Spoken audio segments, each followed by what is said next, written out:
Hello, my friends. Welcome to Lindy's Magpie Reads. This is a place where I talk about the books that I have read. So, I finished 6 books recently. They're for all ages. And now I'm distracted by a hummingbird. Oh man, I could flip the camera around. It's gone now. It was a rufous. And I haven't seen one of those yet this year. The Anna's hummingbirds stay here year-round in Victoria, but the rufous has just recently arrived in the past few weeks, and we put out a feeder, and it's been found. All right, sorry, total distraction. A week ago, some friends came from Edmonton to visit, and we drove along the southwest coast of Vancouver Island from Victoria to Port Renfrew, and there's some beautiful wild beaches along the way, lovely forests. So I will include a little bit of that at the end of this video if you want to stick around, and maybe I'll put something at the beginning too. You'll have already seen it if that's the case. Anyway, I'm just going to get right to talking about the books, starting with What an Owl Knows by Jennifer Ackerman. This is subtitled The New Science of the World's Most Enigmatic Birds.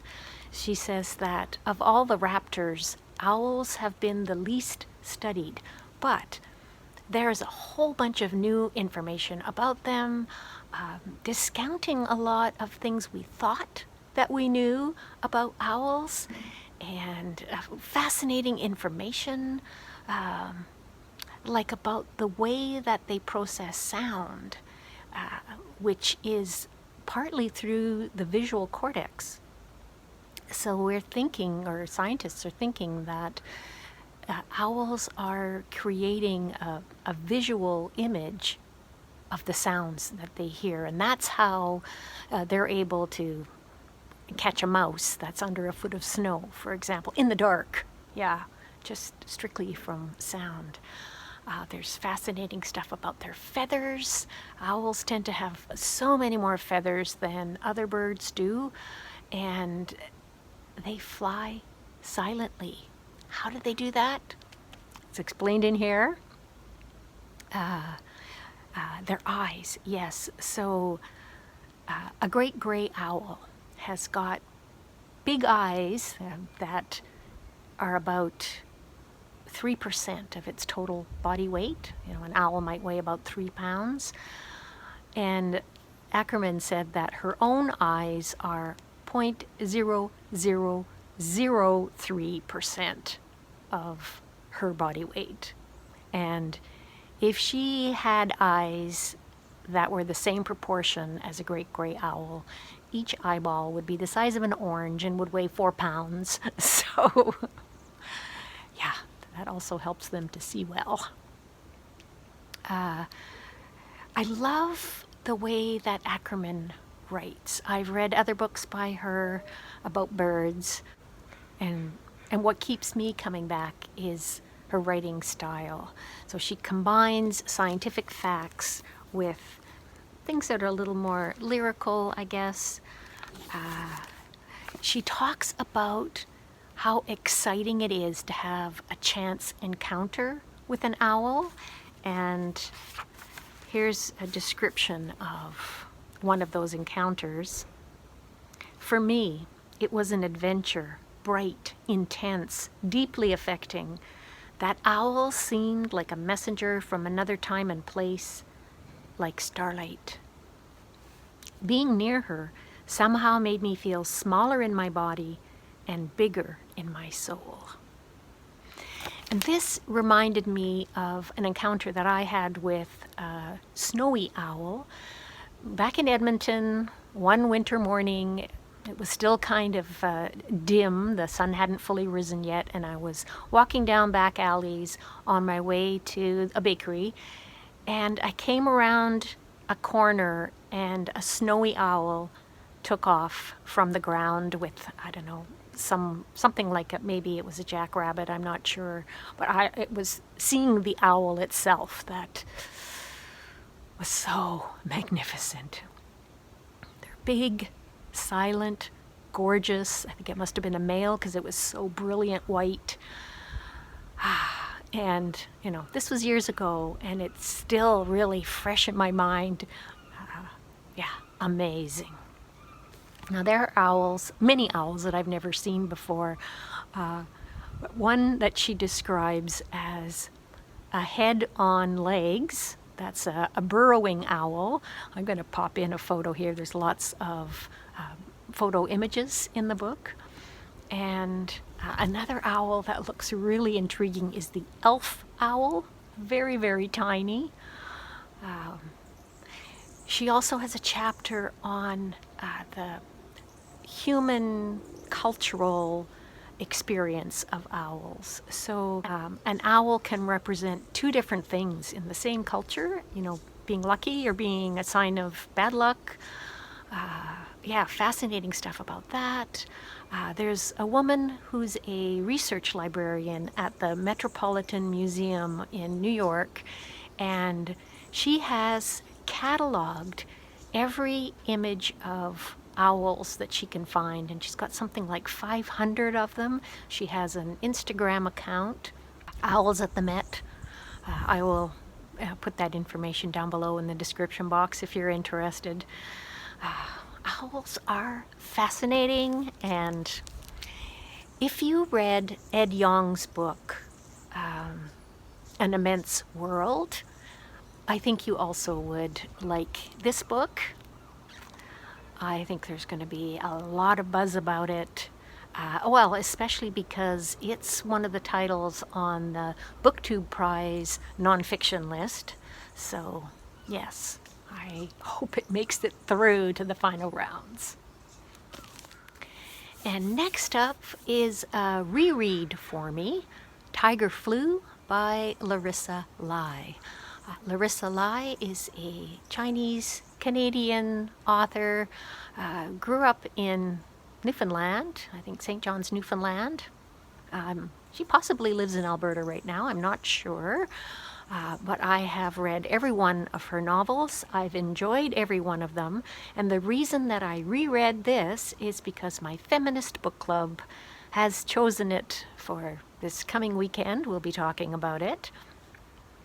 It came out in 2018, and I read it 5 years ago. And what I remembered of it, that you are dropped right in the middle of the year 2145, and it's what used to be Vancouver and surrounding area. It's now called Saltwater City, and there are two main characters, both women. Cora lives in the city, and Querido lives in a group of all women. They're called grist women, and they have unusual properties. The whole group they're clones, and they reproduce through parthenogenesis. Querido is a sort of doctor or surgeon, and her role is to transplant parts from this other woman, Peristoph. They all have these Latinate names, like they come from plants or something like that. Peristoph Halliana. The woman who's the mother and is reproducing needs to have new body parts so that she can stay alive. The starfish, Peristoph, provides those parts and then regrows them. And Querido is the person in between who does the cutting and transplanting. And she and Peristoph are so in love. So this is a queer story. So this is just the opening gambit. The language is so playful. I just have to read you a small bit so you get a feel for what Larissa Lai's language is like. So Querido is about to make an incision on Peristov. Thinking about the filth of saltwater city makes me will my knives super clean. Pour more vodka in to burn baby learn. I'm being followed by a moonshine shadow. Peristov Halyana is prone to infection. The cutting might be no big deal, but healing's a bitch. So knives must shimmer clean, a lean, mean clean. I mean, sparkle, twinkle like the lemon muscle man from the time before. Clean as a mister, even though the mistresses are master here. Ooh, I love it.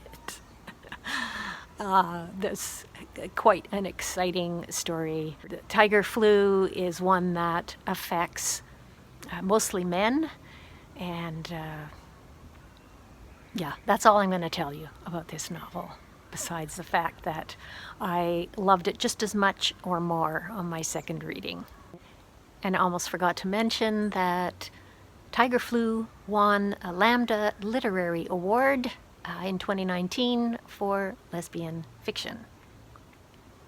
So next up is an audiobook, Landbridge, My Life in Fragments, and it's by Y-Dang Troeung. Troeung was born in a Cambodian refugee camp, and she and her family were the last of 60,000 Cambodian refugees who came to Canada all at the same time period ending in 1980, which is when her family arrived. So there are many pictures of her family with her as a baby, with Pierre Elliott Trudeau, who was the Prime Minister of Canada at the time. He patted her head, you know, the photo op thing. And in this memoir, Troeung talks about not only the refugee experience, but what life was like for her parents in Pol Pot era Cambodia. And she's also writing letters to her young son. From the time that he's a year old, she starts writing to him, and those letters are included as well.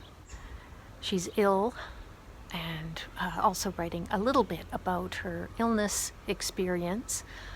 But mostly she's dealing with themes of immigration and assimilation and the expectation that refugees will be grateful for anything they receive.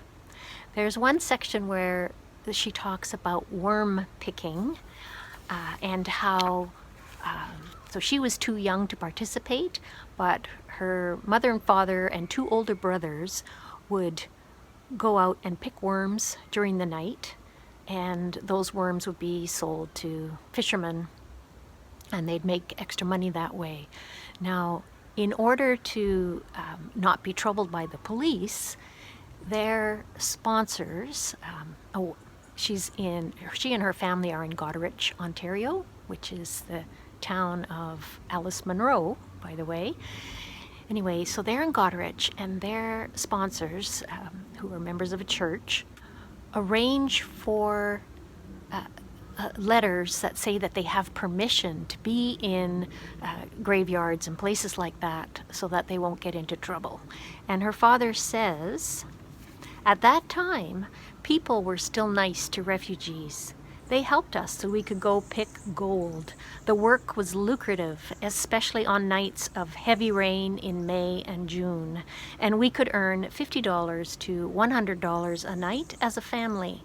The church, by comparison, provided $75 per week to our family for our first 2 years of resettlement. And I think she's talking about in the 1980s here. Which reminded me of another story about refugees. This collection of short stories, How to Pronounce Knife by Suvankam Thamavongsa. Suvankam Thamavongsa is also mentioned in Y-Dang Troeung's book. And one of the stories in here is about picking worms, so I had to pull this off my shelf and reread that short story. So it's also really good.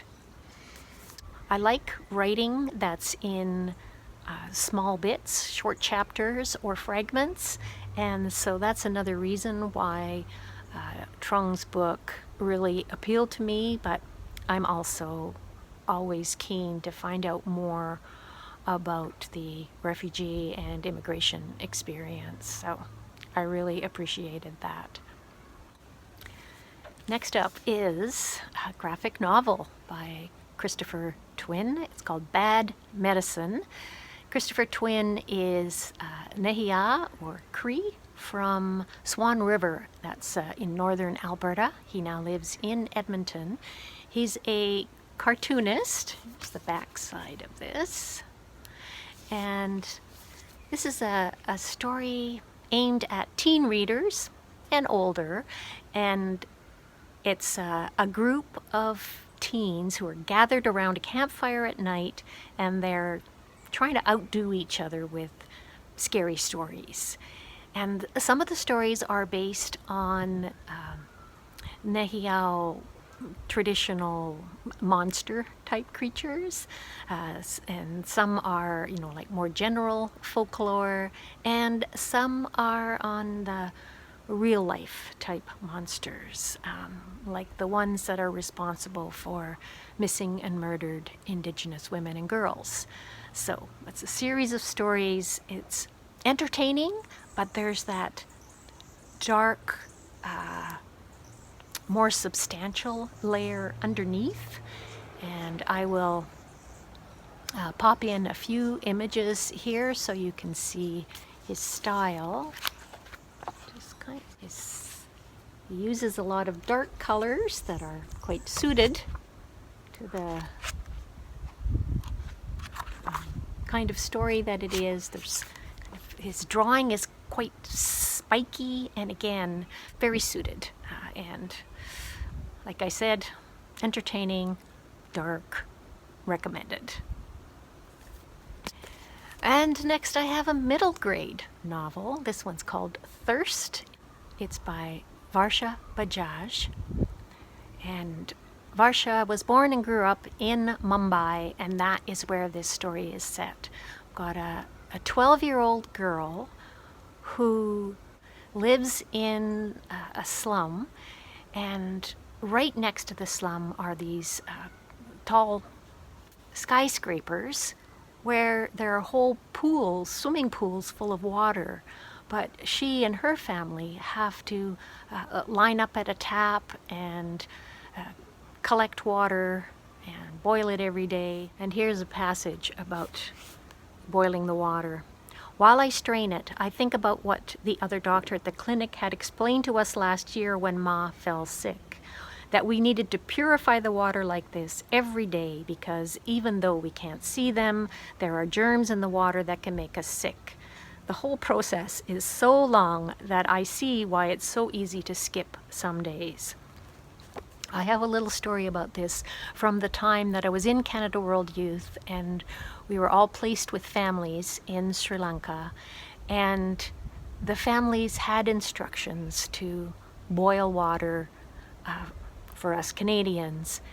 And I ended up getting an amoeba infection in my liver, and the doctor sent a note explaining to the family. I understood enough Sinhalese by then that I could understand that they were talking about little tiny animals in the water, so small we can't see them, but we're used to them and the Canadians are not. And so what they had been doing was just heating the water till it was warm and not boiling it, because they had previously understood that as a Canadian, I just like to have warm water instead of cold water. Anyway, that got sorted, my liver recovered, and it was all fine. So water is the issue here. And Minnie, with her brother and a couple other kids, accidentally see that there are water thieves stealing truckloads of water, and these are very dangerous. It's like a water mafia, and what can they do? Yeah. So there's high stakes, and it's such a great story about a young girl and her courage, and I loved it. It's a great book for, let's see, probably grade 4 up to adult. And this is my last book, which is also set in India. It's Desert Queen. It's written by Jyoti, Rajan, Gopal, and the illustrations are by Svabhu Kohli.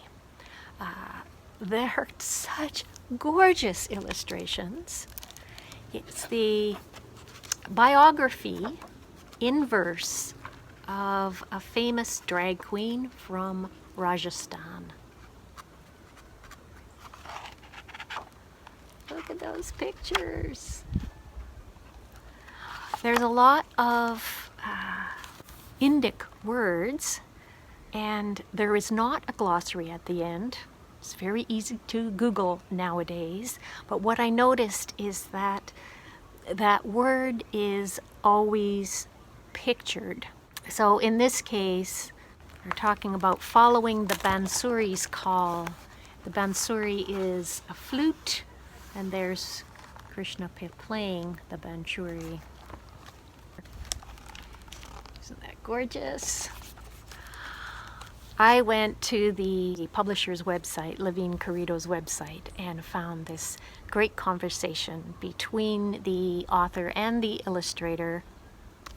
Svabhu Kohli is a non-binary illustrator from India. I will link that conversation down below. And I noticed that in Kohli's information on their website, their description of themselves is almost the same as what it is in the flyleaf of this book. However, the pronoun him and his is used here, and on their website they use the pronouns they, them. And stories about a drag queen. Yeah. Beautiful, inspiring story, and gorgeous illustrations. And that is all I've got for you today. So thank you so much for listening. I really hope that you'll be interested in some of these books that I've talked about. Please let me know in the comments down below what you're reading, what you think about what I've said so far. Oh, I just thought of a question. In Bad Medicine, there is a scene where one of the characters uses the term clicks to mean a kilometer. And I'm used to hearing clicks to mean both speed and distance. It's a short form for kilometers. But my question is this strictly a Canadianism, or do other people in other parts of the world use it? When I looked on Google, it seemed that it's also a U.S. military term. So if you have any information to add to this usage of clicks, let me know in the comments down below, all right? And stick around if you want to see a little bit of footage of the wild southwest coast of Vancouver Island. Thanks again for watching. Bye for now.